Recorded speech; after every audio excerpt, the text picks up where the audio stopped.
Ju. Me teeme... mammas. Mammas niimoodi ootab praegu.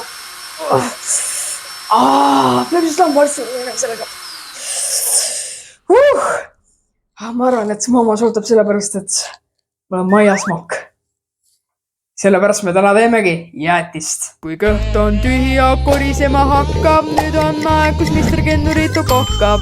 Nii, esimene asi jäätise tegemiseks on jäätis iseenesest, mille me paneme lauale.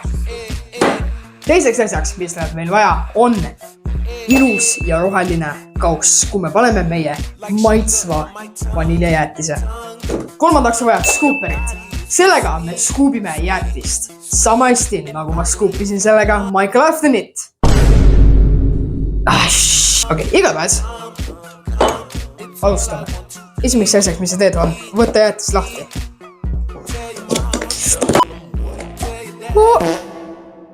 Kes või jäätis ära on söönud? Skuubime ilusa ja suure skuubi otse meie kaussi.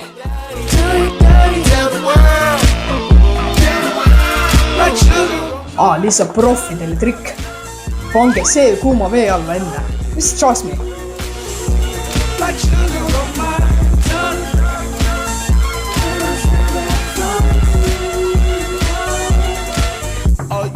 Ja kui sul on see tehtud, sul peaks olema perfektne jäätise kauss. Nüüd meil on vaja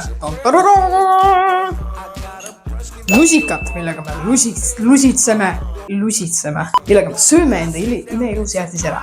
Forms up, cheers!